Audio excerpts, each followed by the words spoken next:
சிங்காநல்லூரில் எடப்பாடியாரை வரவேற்க மாட்டு வண்டியில் அழைப்பிதழ் வழங்கிய எம்எல்ஏ கே.ஆர். ஜெயராம். முன்னாள் முதல்வரும் பொதுச் செயலாளருமான எடப்பாடி கே. பழனிசாமியை வரவேற்கும் நிகழ்ச்சியை முன்னிட்டு சிங்காநல்லூர் சட்டமன்ற உறுப்பினர் கே.ஆர். ஜெயராம் ஏறுபூட்டிய மாட்டு வண்டியில் வீடு வீடாக சென்று மக்களுக்கு தாம்பூலம், சீருடன் அழைப்பிதழ்களை வழங்கினார். மேலும் நிர்வாகிகளுக்கு மக்களை காப்போம், தமிழகத்தை மீட்போம் என்ற லோகோ பொருத்தப்பட்ட சட்டை, வேட்டி, மகளிர்களுக்கு பட்டு சேலைகளுடன் அழைப்பிதழ்களும் வழங்கப்பட்டன. இந்நிகழ்ச்சி முன்னாள் அமைச்சரும் அதிமுக தலைமை நிலைய செயலாளருமான எஸ்.பி. வேலுமணி வழிகாட்டுதலின் பேரில் சிங்காநல்லூர் தொகுதிக்குட்பட்ட பகுதிகளில் பூத் கமிட்டி நிர்வாகிகளின் ஆலோசனை கூட்டத்துடன் நடைபெற்றது.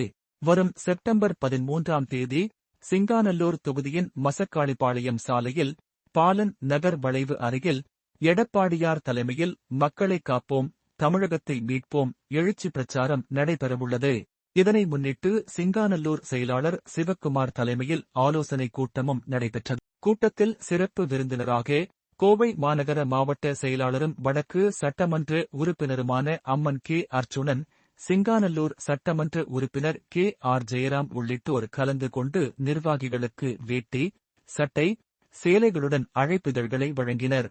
மேலும் மாணவரணி செயலாளர் சிங்கை ராமச்சந்திரன், கோவை மாநகர மாவட்ட தேர்தல் பொறுப்பாளர் எம்.ஜி.ஆர். இளைஞரணி இணை செயலாளர் சிவபிரசாந்த், சிறுபான்மை பிரிவு இணை செயலாளர் சி. ஜப்பார், மகளிரணி மாவட்ட செயலாளர் லீலாவதி உண்ணி, மாணவரணி மணிகண்டன், பொதுக்குழு உறுப்பினர் மனோகரன், பீளமேடு துரைசாமி உள்ளிட்ட நிர்வாகிகள் மற்றும் தொண்டர்கள் பெருமளவில் கலந்து கொண்டனர்.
இன்றைக்கு மகிழ்ச்சியை விளக்கும்போது